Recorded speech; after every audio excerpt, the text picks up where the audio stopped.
Bonjour, mesdames et messieurs, bonjour à toutes et tous.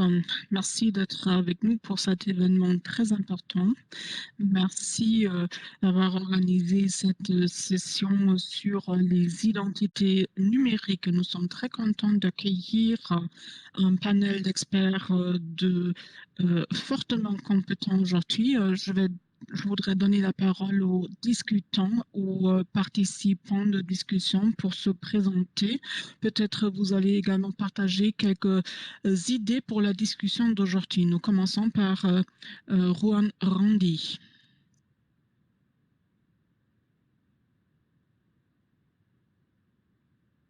Je m'appelle Bronwyn Mambi. Je travaille pour la London School of Economics où je suis professeur. J'ai écrit des publications au sujet du droit à une identité juridique en guise d'introduction pour cette discussion. Je voudrais d'abord dire que les systèmes d'identité ont une histoire de plusieurs millénaires, parce qu'on y trouve déjà il y a plus de 2000 ans en Chine. Et toutes les sociétés aujourd'hui ont des systèmes identitaires, ont des systèmes d'identité pour des finalités différentes. Pour un État, il s'agit d'abord d'organiser le service militaire, la fiscalité, mais le système d'identité est également important pour l'organisation des services publics. Bien sûr, on peut également contourner de tels systèmes ou les utiliser pour des finalités négatives. On peut aussi bien transformer un bon système en système négatif et vice-versa. Il y a aujourd'hui des systèmes sur la base des emprunts en Afrique à l'époque du régime d'apartheid qui a été utilisé pour contrôler la population. Ce système peut bien sûr également servir pour organiser les allocations sociales, c'est-à-dire que les systèmes d'identification peuvent être bons et négatifs. Quand on regarde maintenant les systèmes d'identité numérique, les principes de la Banque mondiale et les principes de la durabilité, on peut par exemple trouver un des premiers principes directeurs qui veut dire que on ne peut pas distinguer, on ne peut pas discriminer sur la base d'identité. C'est bien sûr un bon principe, mais en fait, l'identité en soi sert à distinguer est-ce que vous êtes étudiant ou non, est-ce que vous avez droit à recevoir une certaine allocation sociale, est-ce que vous êtes un citoyen d'un certain État ou non. C'est-à-dire que c'est l'intérêt principal d'un système d'identité. Et les systèmes d'identité numérique ou les systèmes biométriques qui ont été introduits récemment ne portent pas principalement sur la question de citoyenneté ou non-citoyenneté. L'intérêt de créer un système de citoyenneté universel comme en Inde, mais finalement ceci sert toujours de substitution pour un tel système. En Inde, il y a aujourd'hui le statut de non-citoyen, ce qui veut dire qu'ils ne peuvent pas se procurer d'un système d'identité de l'État, ce qui les exclut ou ce qui les marginalise. C'est-à-dire que comment peut-on assurer qu'un tel système d'identité ne mène pas à une marginalisation ou exclusion de certains par rapport aux autres? Pour cela, il faut avoir un cadre juridique qui assure différents statuts et pour cela, il faut également des sauvegardes, des mécanismes de protection. Ceux qui qui travaillent sur l'architecture, sur le fonctionnement, doivent assurer que de telles discriminations, que de telles distinctions ne, ne s'opèrent pas avant et après l'entrée. Pour vous donner un exemple, si quelqu'un est refusé un certain statut, il faut avoir des critères, il faut également avoir des recours. Est-ce que le système crée également des statistiques par rapport à ces demandes, par rapport à ceux qui sont refusés, par rapport à ceux ou les documents qui sont entrés pour demander un tel statut? Ce sont des facteurs de fonctionnement et pour cela, il faut des sauvegardes. si on n'a pas ces sauvegardes et ces mécanismes, des systèmes d'identité numérique vont répliquer des mécanismes de marginalisation. En plus, il y a l'aspect de l'hypercentralisation. Il y a peut-être il y a peut-être une seule source de vérité. Si vous vous faites exclure par un tel système centralisé, vous seriez exclu de tous les services publics ou tous les services à la citoyenneté. Euh, à la place d'une situation où il fallait il fallait introduire plusieurs demandes. Merci beaucoup pour cette introduction. Nous passons maintenant à Kaya Kirsch. Bonjour, je suis très contente de participer à cette session aujourd'hui. Je m'appelle Kaya Kirsch et je viens de l'Estonie et je travaille pour l'entreprise estonienne Cybernetica. Alors, il y a plusieurs technologies pour l'identité numérique. Nous travaillons dans ce domaine et nous couvrons toute la portefeuille des services d'identité numérique. J'ai récemment travaillé pour les autorités estoniennes. J'y ai travaillé pendant plusieurs années pour assurer les questions liées à l'identité numérique. En guise d'introduction, je pense que je peux être très bref. Ce que je souhaite dire pour lancer le débat est le suivant. En fait, la question de l'identité numérique ne se limite pas à la technologie. Si vous souhaitez mettre en œuvre de telles technologies, la technologie, en fait, n'est une partie de l'équation. Il faut toujours inclure la finalité et prendre en compte tout le processus. En tant que prestataire de services d'identité numérique, nous constatons souvent que ceux qui commencent la planification pour l'introduction d'un tel système numérique, il y a d'abord un débat sur l'achat des technologies requises. Mais la technologie, en fait, n'est qu'une partie du processus. Il y a également d'autres facteurs et d'autres vecteurs qu'il faut prendre en compte. La technologie, en fait, n'est que le moyen pour établir et pour créer un système compréhensif pour introduire une identité numérique, mais ce n'est pas tout. Merci beaucoup. Nous passons maintenant à Miret Voudmatas. Bonjour, merci. Je suis Mireille Boudmamas, je suis experte en IT, en informatique pour la Commission de l'Union africaine. Il y a plusieurs stratégies de transformation pour le continent africain et il y a également l'identité numérique qui intègre le périmètre de cette stratégie. Plus d'un point de vue africain, il a été reconnu que l'identification, que l'identité est clé pour une telle transformation. En Afrique, nous parlons d'un continent où il y a plus d'1 milliard de personnes qui n'ont pas d'identité légale établie. C'est-à-dire, il faut d'abord avoir cette identité. Il faut avoir des systèmes d'identité qui fonctionnent, qui marchent pour nous en Afrique. Et il faut avoir les systèmes efficaces pour assurer les services publics et les services sociaux qu'il nous faut, la santé, l'éducation, les besoins de base qui permettent aux citoyens de participer à une vie sociale normale. Nous avons une vision très ambitieuse.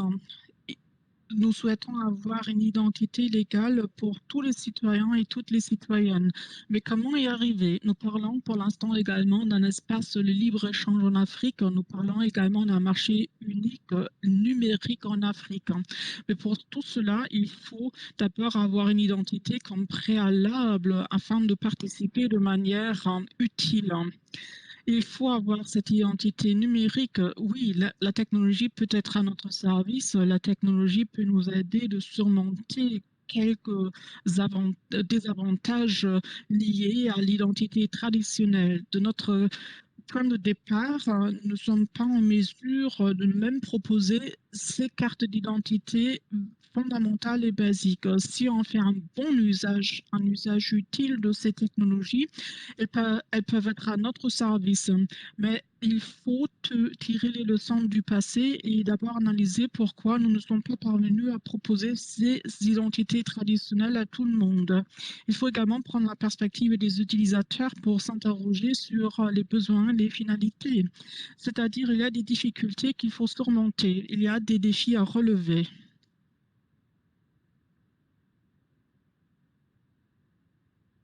Comme il n'y a pas les identités, il y a des fois des contournements. Il y a des fois des activités illicites.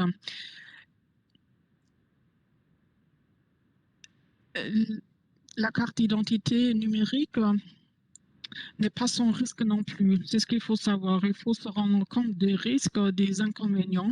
Et la question est comment trouver le bon équilibre entre les opportunités et les risques et de surmonter les enjeux et les défis qui sont liés à l'introduction des cartes d'identité numériques. Merci beaucoup. Nous passons maintenant à Udbay Tivari. Merci. Je m'appelle Uday Divari, je travaille sur plusieurs questions telles que la protection des données, la vie privée, des stratégies pour protéger les données personnelles. Dans le cadre de ce travail, nous nous penchons également sur sur la question d'une identité numérique. Et nous avons un projet source ouverte, ce qu'on appelle un projet open source. Et en Inde, on nous a demandé d'analyser tous les risques qui sont liés à de tels projets. Et en même temps, il s'agissait également de travailler avec l'écosystème existant pour assurer la mise en œuvre de ce projet. On peut maintenant dire que ce projet est aussi inclusif que possible, tout en sauvegardant et tout en maintenant la vie privée et la protection des données personnelles. Il y a des programmes d'identité numérique très diverses, mais il y a un point commun parmi tous ces projets. Il faut d'abord s'interroger sur le rôle de la technologie dans de tels projets. Bien sûr, les identités numériques sont les formes d'avenir. Ils ne sont plus remplacés par les formes traditionnelles, mais la technologie a des places très variées dans de tels projets. La conception de telles technologies sont très différentes en fonction des besoins. En Inde, par exemple, il y a une population qui dépasse 1 milliard de personnes et souvent, euh, il y a des parties prenantes très différentes, telles que la société civile, et nous constatons souvent que ces autres parties prenantes sont impliquées très tardivement.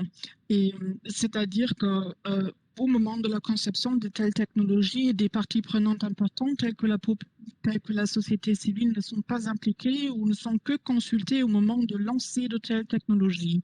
Il est très important d'impliquer les communautés qui seront concernées par de tels systèmes et surtout des communautés qui sont traditionnellement marginalisées au sein des sociétés où ces systèmes seront introduits. Il faut savoir, il faut également veiller à ce que l'inclusion et la protection contre une marginalisation sont également intégrées après la mise en œuvre et l'introduction. Je pense qu'on ne peut pas créer ou concevoir aujourd'hui un système d'identité numérique qui est sans risque, mais les gouvernements et les instances publiques peuvent veiller à contrôler ces tels risques au moment de la mise en œuvre de tels projets.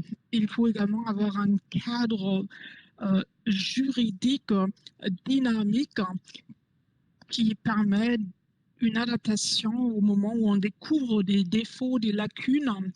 Il faut éviter une situation où des années passent et des personnes sont exclues de services publics essentiels. Merci beaucoup.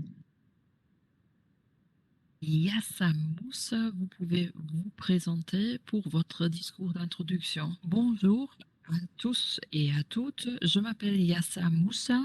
Je travaille au Nubian Rights Forum. C'est une organisation de communauté au Kenya. Et nous travaillons sur des sujets de nationalité et de citoyenneté. Nous voulons assister aux communautés discriminées pour avoir accès aux différents systèmes parce que notre pays est un pays qui est en retard en ce qui concerne la numérisation. Et c'est pour cette raison que j'ai travaillé sur le sujet de l'identité numérique parce que notre communauté nubienne est discriminée. Parfois, on n'a pas accès aux différents services à cause d'une manque d'identité numérique. Et Au Kenya, nous sommes au moins impliqués dans le mouvement qui veut assurer que le gouvernement kenyan assure que tout le monde ait une identité numérique avant que ce système sera introduit. Merci beaucoup. Merci. C'était très intéressant pour moi d'entendre et écouter à toutes vos interventions d'introduction, parce que je voulais savoir si l'identité numérique empire les problèmes ou remède aux problèmes qui existent déjà en Afrique. Bronwen a déjà mentionné que ces systèmes d'identification sont déjà utilisés pour la fourniture de services sociaux. Yassa Moussa nous a donné l'exemple de communautés marginalisées dans le contexte kenyan qui a souffert d'une discrimination encore accrue à cause d'un manque de système identitaire. Yasak, est-ce que vous pouvez nous dire si les systèmes d'identification, est-ce qu'ils vont aggraver la situation pour votre communauté ou est-ce qu'ils vont améliorer la situation? Oui, merci beaucoup. Merci pour cette opportunité fantastique. J'aimerais tout d'abord vous donner un exemple du processus pour demander une identité numérique. Pour la communauté nubienne, hein, je peux vous dire que cette communauté existait depuis les années 1880, 70 jusqu'à aujourd'hui. Mais maintenant, on doit demander une telle identité numérique au bout d'un certain temps, d'une certaine période. Et la communauté existait depuis des centaines d'années au Kenya. Et dans notre constitution, il est assuré que toutes les personnes qui étaient au Kenya depuis 1936 sont considérées comme originaires du Kenya. Mais maintenant, on a l'impression qu'il y a encore plus de défis qui sont ajoutés au processus de demande. Pour notre communauté, les demandes doivent être faites les mardis et les jeudis pendant une certaine période de temps. Et après, on vérifie quelle est leur origine et d'où la personne vient, etc. Mais c'était surtout pour les personnes qui étaient aux frontières, comme par exemple vers la Tanzanie ou vers l'Ouganda. Mais pour la communauté nubienne, on peut dire qu'on peut trouver cette communauté partout, aussi autour de Nairobi, la capitale du Kenya.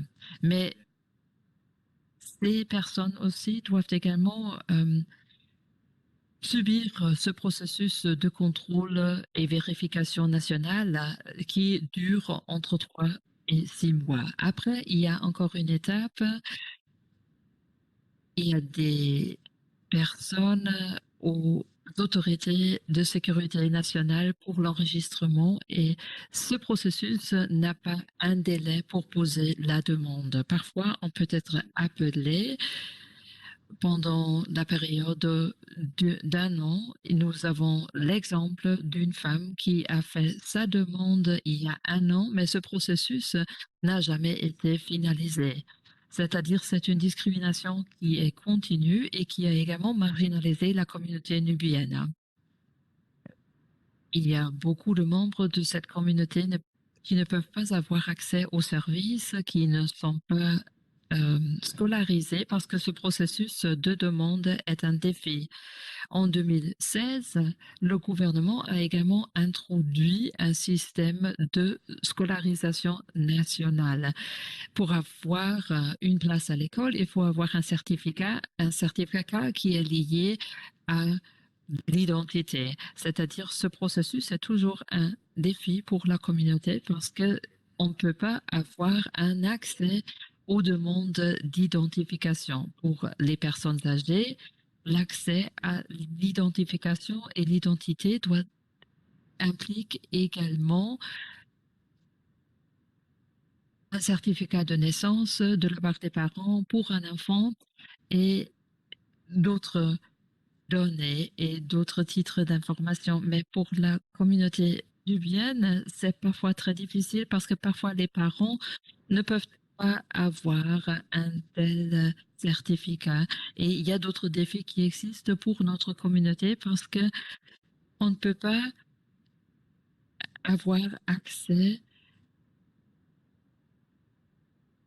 aux, aux cartes d'identité ou aux autres registres de naissance, par exemple.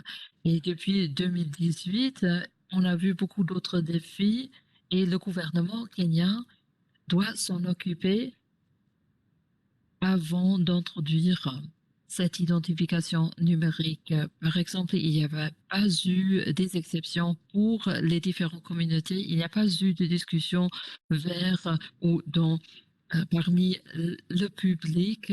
Deuxièmement, l'exclusion, la marginalisation, parce que maintenant, l'identification marginalise encore plus. On a besoin de ces documents, le certificat de naissance, l'acte de naissance, le passeport ou d'autres pièces d'identité. Mais cette communauté ne possède pas de ces documents. Mais si on peut résoudre de tels défis, il faut tout d'abord en parler parce que l'identité numérique à elle seule ne peut pas les résoudre. En ce qui concerne l'architecture, en ce qui concerne cette architecture, on peut dire que la confidentialité n'est pas protégée. Au moins, ce n'est pas encore clair, ce n'est pas spécifié. Il n'est pas spécifié si quelqu'un a abusé de vos données. Et peut-être ceci peut également mener à encore plus de marginalisation ou si, par exemple, vos empreintes digitales ont été prises par quelqu'un, après, on ne peut pas les protéger. On peut même être accusé d'être un membre d'Al-Shabaab parce que les organisations, les gouvernements ont toutes les informations, ont toutes les données sur votre personnalité. En 2024, par exemple, on veut également changer le système pour rendre accessibles les actes de naissance à tout le monde. Et pendant la pandémie, c'était encore plus pire parce que tous les services ont été suspendus et c'était requiert d'être en ligne et faire ces demandes d'actes de naissance en ligne. Mais pour la communauté, ce n'était pas possible parce que pas tout le monde avait accès à l'Internet. Pour cela, on a besoin d'un ordinateur portable, et aussi on a besoin d'un accès à Internet et presque 70% de la communauté nubienne n'ont pas accès aux services en ligne. C'est-à-dire ceci les marginalise encore plus si on a besoin tout d'abord d'un accès à Internet pour vraiment pouvoir faire sa demande. Pour l'identité numérique, ceci est un grand défi. Aussi, le gouvernement a déjà indiqué qu'on a enregistré 36 millions de Kenyans, mais on a beaucoup plus de Kenyans, c'est-à-dire presque 11 millions de Kenyans n'ont pas encore fait leur demande pour une carte d'identification. Une partie de la solution pourrait être d'assurer que personne n'est exclu. Tout d'abord, il faut résoudre tous les problèmes d'obtention de pièces d'identification avant qu'un tel système sera instauré.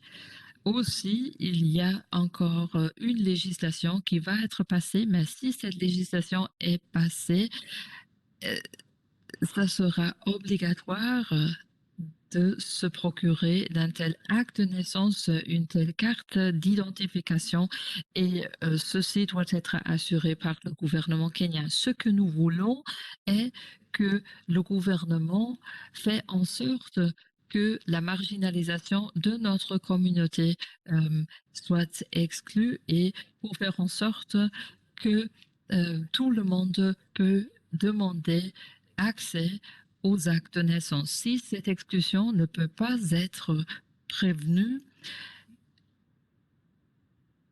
le système tel quel doit vraiment être bien géré. Mambi vient de parler de l'architecture. En France, nous avons fait appel au tribunal qui a mis en question l'architecture de notre système parce que les personnes dont les empreintes digitales n'ont pas été enregistrées ne peuvent pas avoir accès aux services publics et ceci reste comme ça. Les personnes sans empreinte n'auront pas à avoir des droits d'identification et vont être marginalisées et exclues encore plus et leur situation sera encore plus grave qu'à présent. Merci beaucoup, Yassa.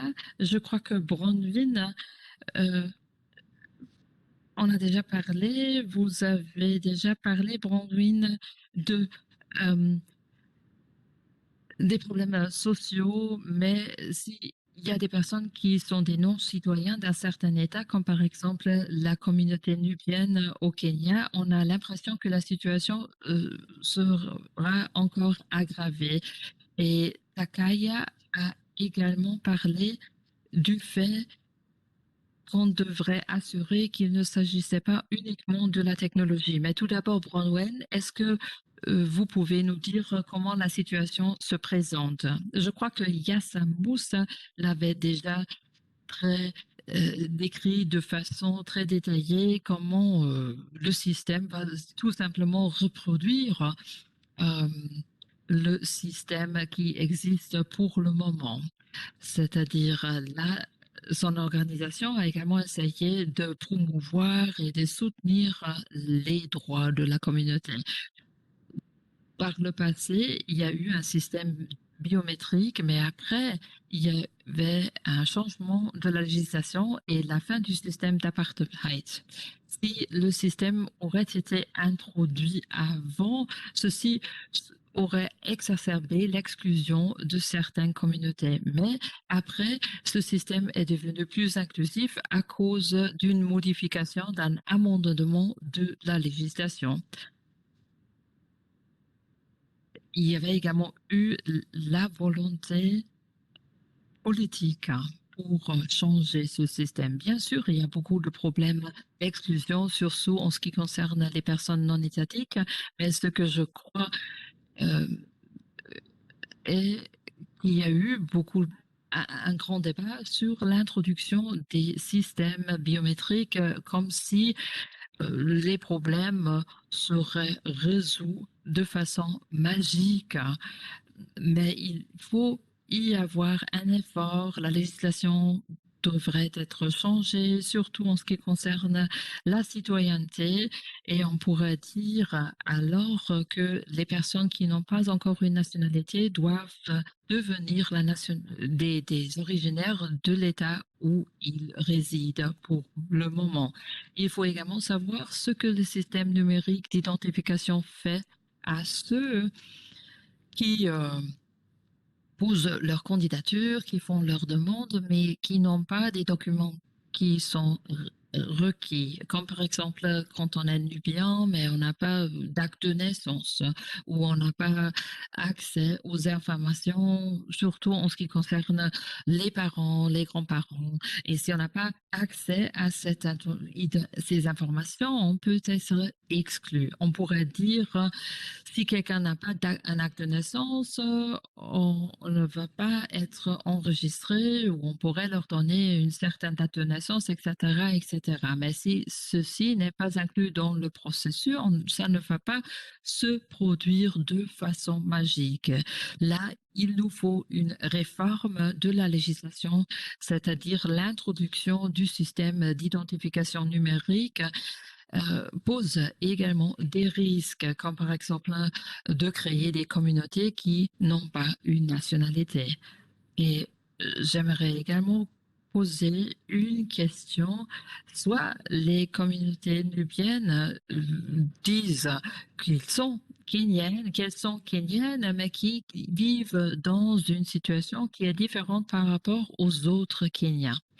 C'est-à-dire, ces communautés-là sont la victime de discrimination, de marginalisation, c'est-à-dire la plus grande partie des Nubiens sont des citoyens du Kenya, mais le système ne l'accepte pas.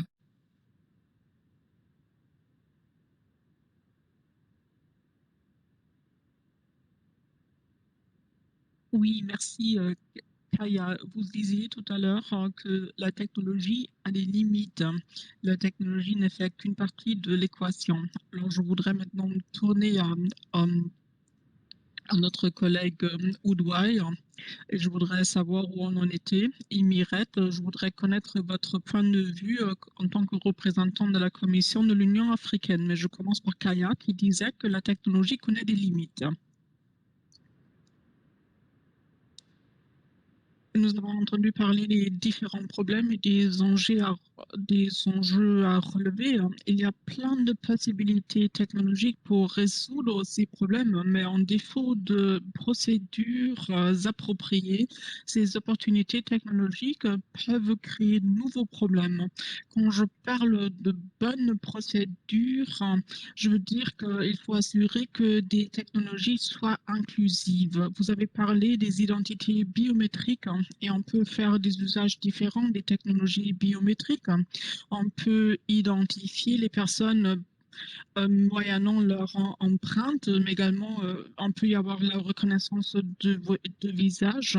Mais si on ne fait pas de réflexions approfondies pour savoir quelles données il faut entrer, ceci peut mener à une discrimination. Dans ce cas-là, on ne fait si on n'a pas des bases de données de référence, on ne peut pas faire les comparaisons et on commence de manière aléatoire de recenser peut-être les empreintes. Il y a peut-être également des raisons médicales pourquoi on ne peut pas bien recenser ou enregistrer les empreintes. Bon, si vous n'avez peut-être pas de doigts, vous ne pouvez pas enregistrer vos empreintes. Et si vous avez un système où il faut obligatoirement, impérativement introduire les empreintes pour toucher des allocations sociales, vous avez une exclusion automatique des personnes qui ne sont pas en mesure de fournir ces données biométriques. C'est-à-dire il faut penser du début à la fin pour assurer qu'il n'y ait pas de marginalisation.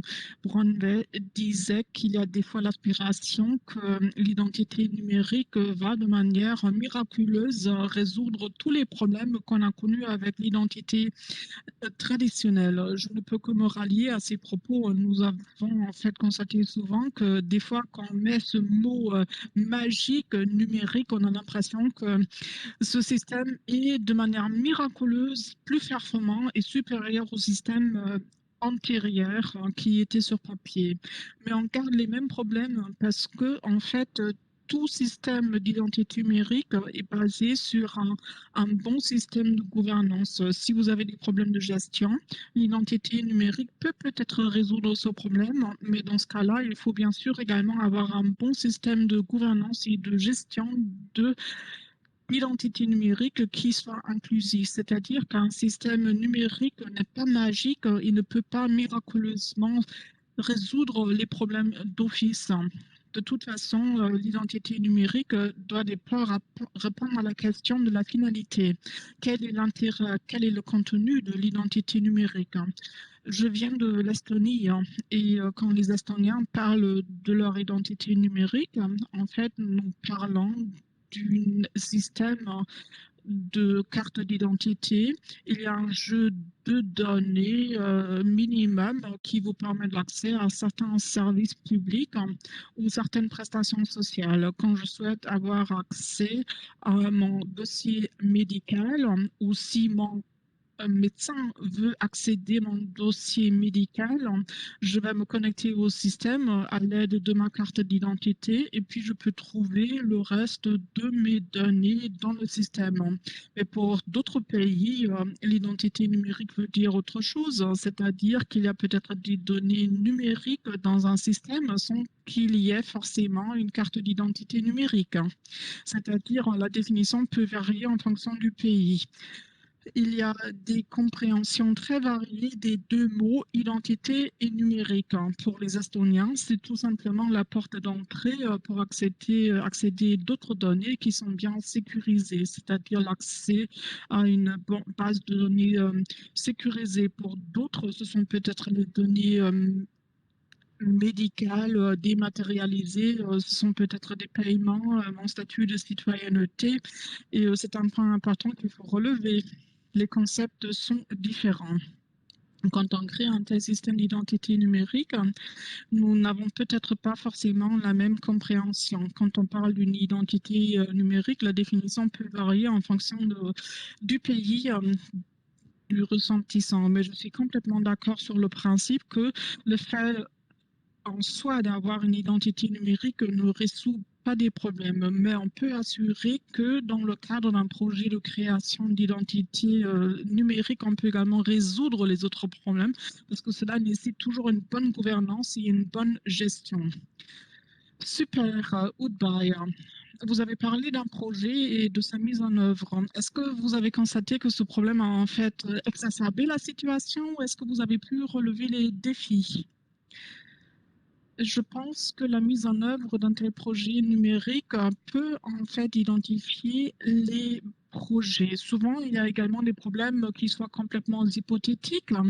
Des fois, la société civile prévoit des problèmes qui ne se matérialisent ou ne se concrétisent pas au moment de la mise en œuvre du projet. Et des fois, nous avons constaté que nous avons proposé les mêmes solutions qu'on avait proposées et ces solutions sont des fois mises en œuvre 5 ans ou 6 ans plus tard pour remédier au problème. Et je peux peut-être vous donner quelques exemples d'un point de vue de l'inclusion ou de l'intégration quand nous l'avons déjà constaté lors de cette discussion. Il faut avoir une bonne connexion d'Internet. Il faut avoir une connectivité d'Internet très robuste pour éviter la marginalisation ou l'exclusion.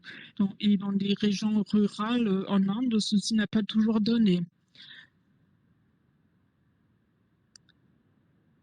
Ce sont des soucis tout à fait légitimes, qu'il y ait peut-être l'exclusion de certaines personnes, certaines populations des services de base, des services du gouvernement de base, tout simplement en défaut d'un bon débit. Et, il y avait également nous avons également eu peur que certaines populations étaient exclues de l'approvisionnement en nourriture, en aliments, et puis il y avait également, et il fallait aménager le système, il fallait également prévoir une possibilité pour faire des demandes pour avoir des rations d'aliments hors ligne, c'est-à-dire de manière manuelle sur papier, afin d'assurer qu'il y ait une couverture appropriée d'un projet. Mais pour cela, il faut bien sûr analyser les conséquences potentielles avant de mettre en œuvre un projet. J'ai un autre exemple qui relève de la question de la sécurité et de la protection de la vie privée. Nous avons constaté que chaque personne ne pouvait qu'avoir une seule identité et on ne pouvait pas la modifier ou l'effacer, la biffer. Cela a créé un scénario un peu délicat. Dans le, dans l'hypothèse d'une infraction d'un vol d'identité, parce que quelqu'un avait peut-être laissé sa carte d'identité dans un magasin, l'avait laissé traîner quelque part, ou des fois il y avait également des cas de figure de fraude financière, et dans de tels cas, les personnes concernées ne pouvaient rien y faire.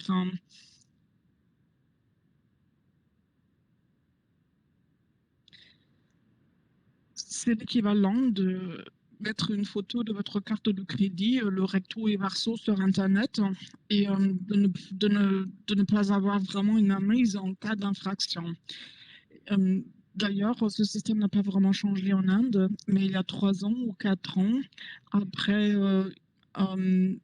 un nombre de cas frauduleux qui ont été documentés. L'Inde a commencé à introduire des cartes d'identité numériques pour accompagner le système. C'est-à-dire qu'on pouvait en fait combiner l'ATAVAR avec un chiffre numérique. Il avait en fait une double protection. Il y avait toujours un chiffre un chiffre à six en fait, un code à 6 chiffres qui accompagnait l'ATAVAR qu'on pouvait faire utiliser pour faire imprimer une carte d'identité, mais le code à 6 chiffres n'était pas connu publiquement. C'est-à-dire il y avait une sorte de système double authentification.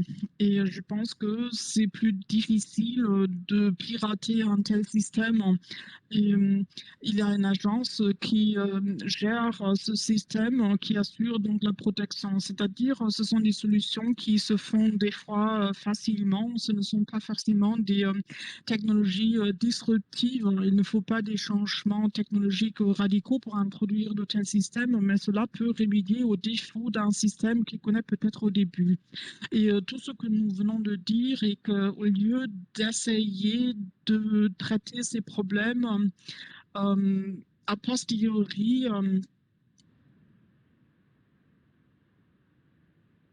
il faut vraiment, il faut vraiment changer l'approche au lieu d'attendre la mise en œuvre de systèmes pour par après remédier aux problèmes. Il faut plutôt avoir une approche participative qui permet d'anticiper des problèmes potentiels. Alors, bien sûr, il faut prendre en compte les niveaux de compétences différentes en fonction du pays. Alors, pour savoir comment obtenir son identité numérique, pour la changer, pour la faire révoquer, tout cela. Et bon, déjà, pour cela, il faut bien sûr avoir les préalables, l'infrastructure. L'existence de telles technologies est une chose et la compréhension du fonctionnement de tels systèmes par la population dans sa totalité est encore autre chose. C'est-à-dire que ceux qui utilisent de tels systèmes doivent également comprendre les avantages, les inconvénients et l'adapter aux besoins de la population. C'est vraiment un sujet très complexe, les interactions sont très complexes. Ce sont des choses qu'il faut prendre en compte dans la conception de tels systèmes. Merci beaucoup, Mirette. Pour revenir à vous, vous avez entendu parler des défis et des enjeux qui sont liés à la mise en œuvre des systèmes d'identité numérique. Nous avons entendu parler du cas de figure du système de la plus grande démocratie du monde entier, l'Inde. Alors, je suppose que vous avez entendu parler des problèmes en tant que représentant de la Commission de l'Union africaine. Comment voyez-vous ces défis et ces problèmes?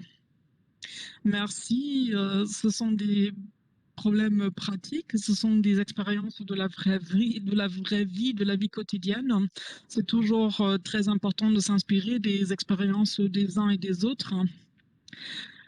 Pour revenir à votre question, nous ne sommes pas l'attente que l'introduction d'un système d'identité numérique va résoudre tous les problèmes du jour au lendemain.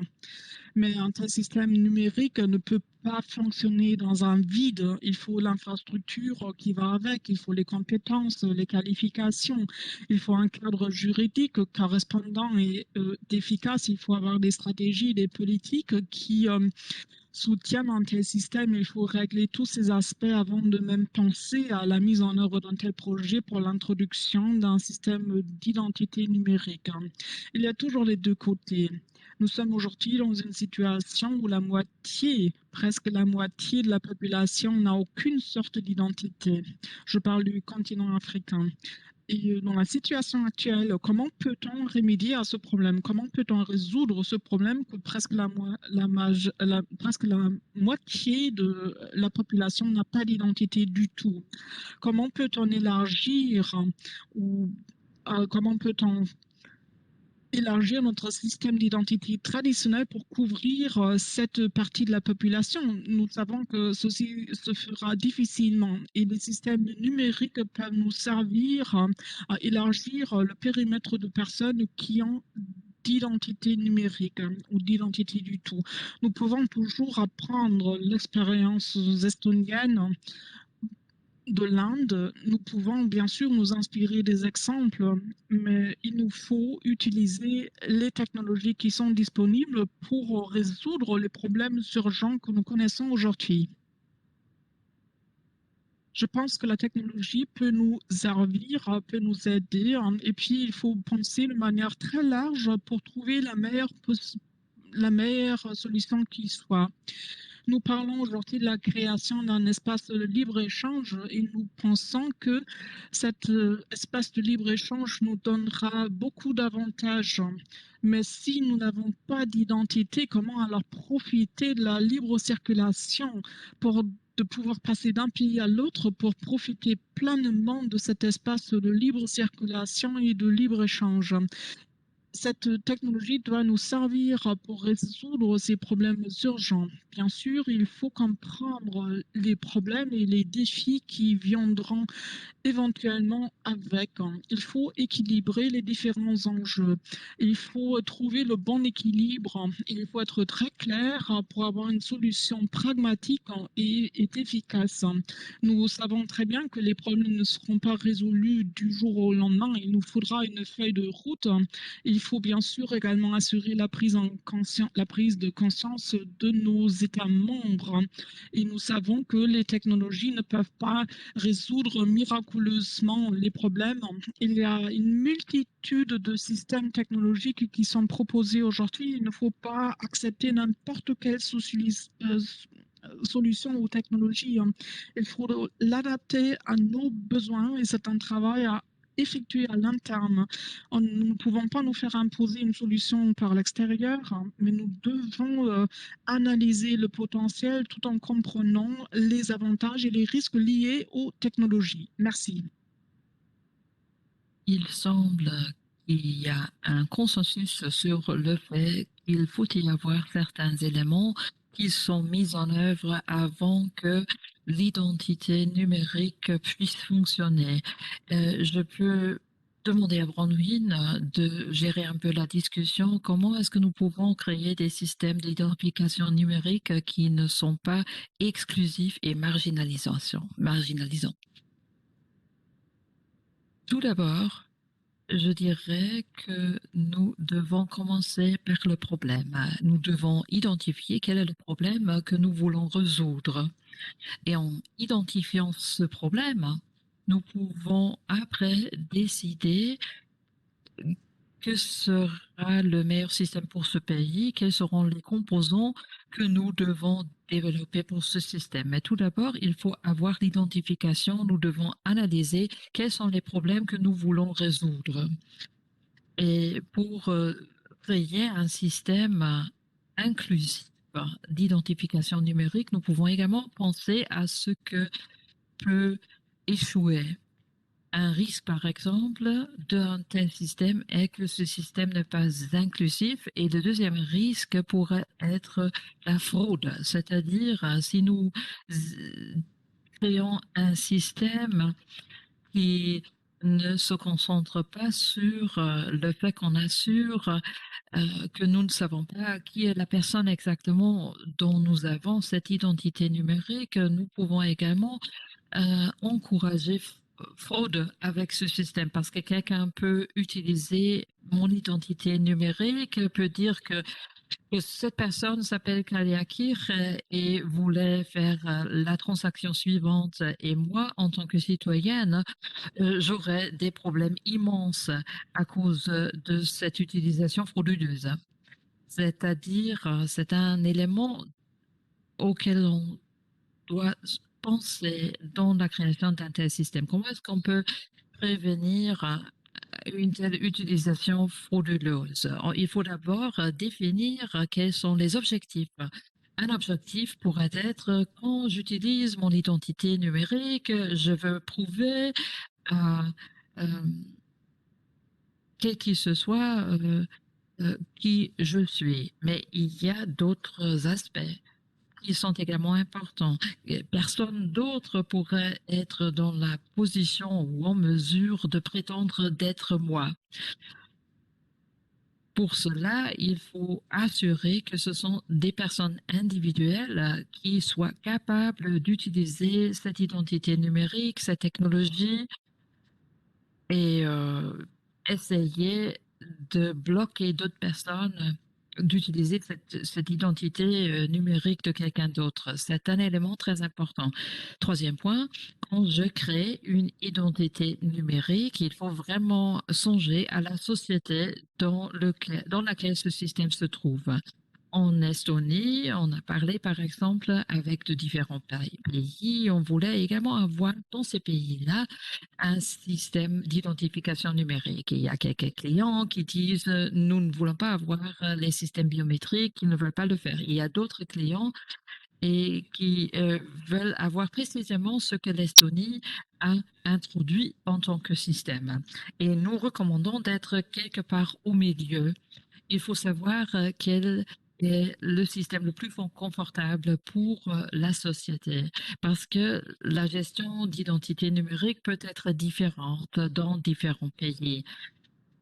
Pour nous, on se sent à l'aise avec notre système à nous, mais peut-être ce n'est pas pareil pour d'autres pays. Et pour cela, il faut vraiment se pencher, se baser sur les besoins des sociétés spécifiques.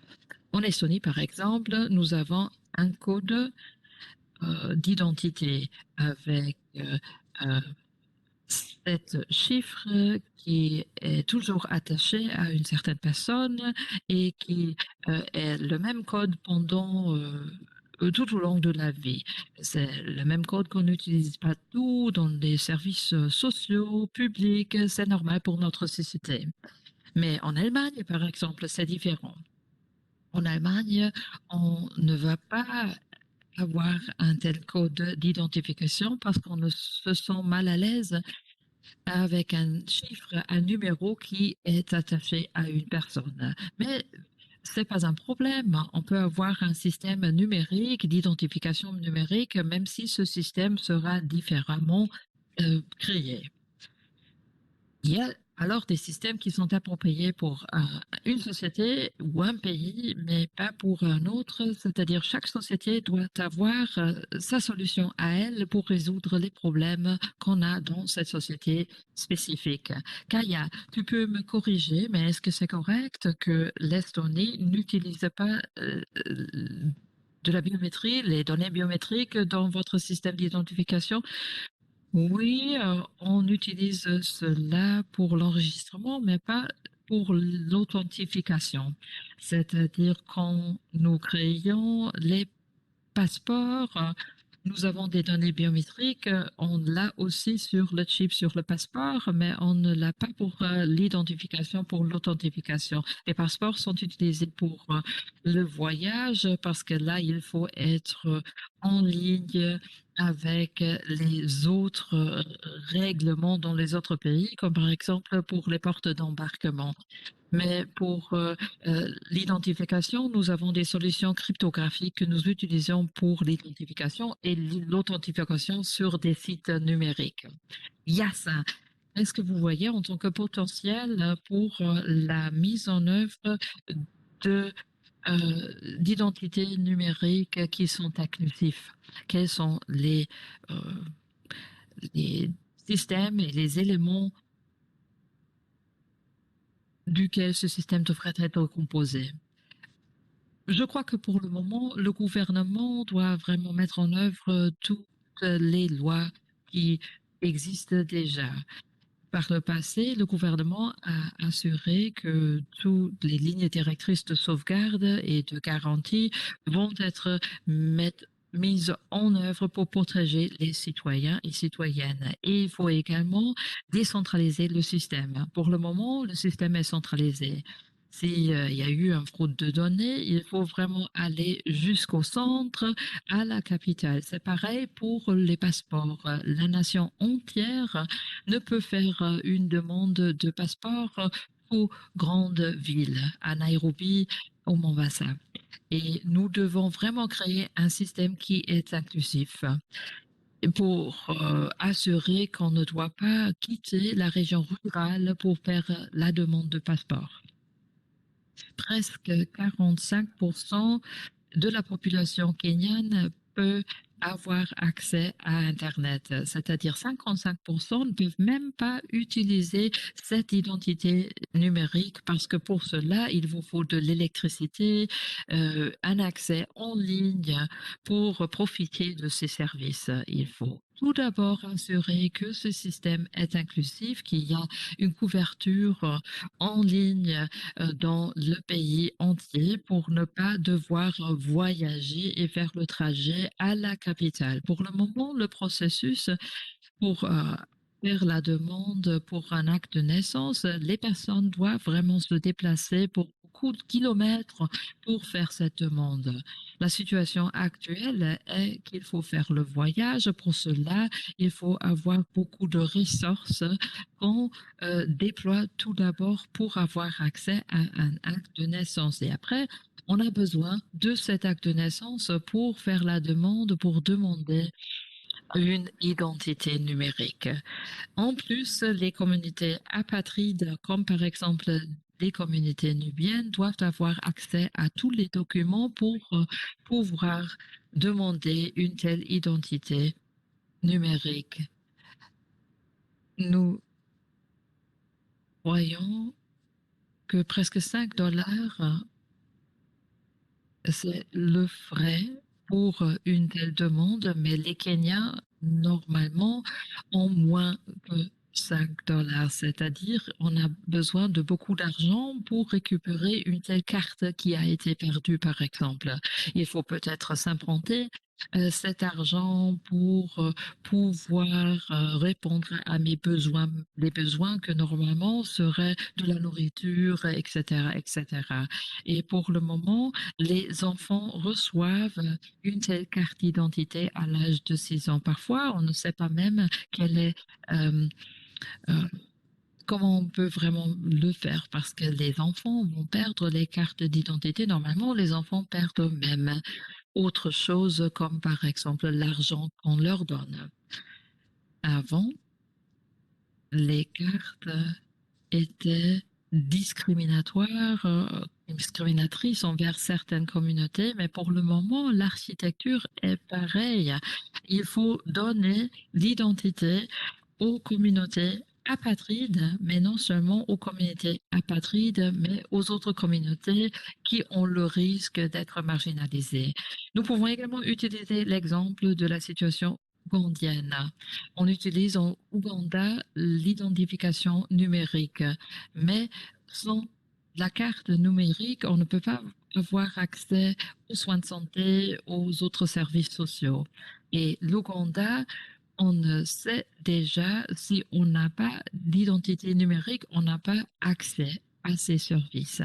Et au Kenya, la société civile a également essayé de combler les vides, les fossés qui existent encore. Mais parfois, on ne sait pas comment ça va se dérouler. La participation publique n'a jamais existé au Kenya et il y avait des décisions prises par les tribunaux, mais les gouvernements ignorent ces décisions-là. Et maintenant, c'est le Parlement qu'on essaie de convaincre de soutenir la mise en œuvre de la législation. Et les Kenyans doivent savoir pourquoi s'engager dans ce processus d'identification et quels sont les aspects positifs. Parce que ce que nous voyons pour le moment sont les risques et l'exclusion et c'est tout. Merci. Il paraît qu'il nous ne reste plus de temps. Bronwen et Mireille, vous avez 1 minute chacune pour nous dire comment vous voulez créer des systèmes numériques d'identification.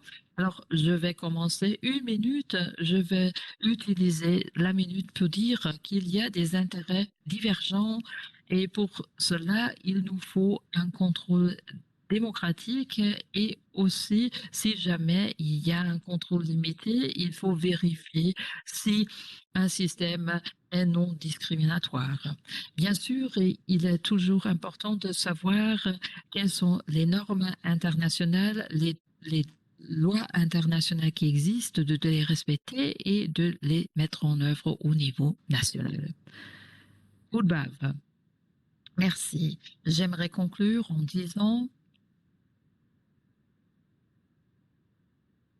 qu'il y a une liste de principes selon laquelle on doit créer des systèmes d'identification numérique. Tout d'abord, premier principe, il ne doit jamais être obligatoire d'utiliser un seul système pour de différents services. Les citoyens doivent toujours avoir le choix quel système d'identification ils veulent utiliser pour les services.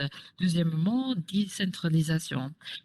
Bien sûr, nous pensons que la centralisation est problématique, surtout en ce qui concerne les données sensibles. Il faut avoir aussi la possibilité de sauvegarder les données localement et de façon décentralisée aussi dans des différentes régions pour améliorer la résilience. La responsabilité légale est importante, mais également la responsabilité technique. Comme ça, les utilisateurs de tels systèmes digitaux numériques peuvent également rendre responsables ceux qui ont introduit ces systèmes-là.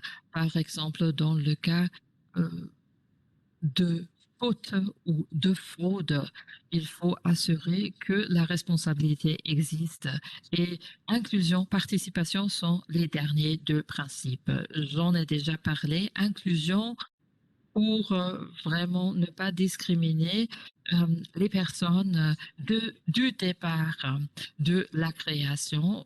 Quand on utilise ces systèmes, il faut également représenter les groupes marginalisés et les impliquer dans la création de ces systèmes avant que ces systèmes soient mis en pratique. Par exemple, le mouvement open source veut également préconiser cette approche-là. Merci beaucoup. Mirette, c'est à vous. Je ne veux pas trop ajouter, mais je dirais qu'il fallait tout d'abord résoudre des problèmes particuliers et également s'adresser aux communautés qui sont touchées et puis après trouver des solutions pour les communautés. Deuxièmement, quand nous commençons le développement de ce système, il faut également prendre compte du fait que nous voulons créer un système durable. Nous ne voulons pas tout simplement commencer avec un projet et puis après l'arrêter, mais avoir un projet au long terme.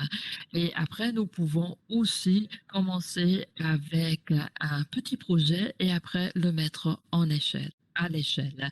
Et nous voulons également avoir le principe de consultation et participation plus le principe de l'interopérabilité des normes communes qui sont vraiment importantes dans ce contexte. Merci, merci beaucoup à tous et à toutes. C'était une discussion vraiment très, très intéressante. J'aurais eu à avoir plus de temps pour ces systèmes, mais j'aimerais vous tous remercier. Bronwyn, Kaya, Kirche, Miret Woodmatas et les autres intervenants. Et aussi, j'aimerais maintenant accorder la parole à l'équipe de Helena.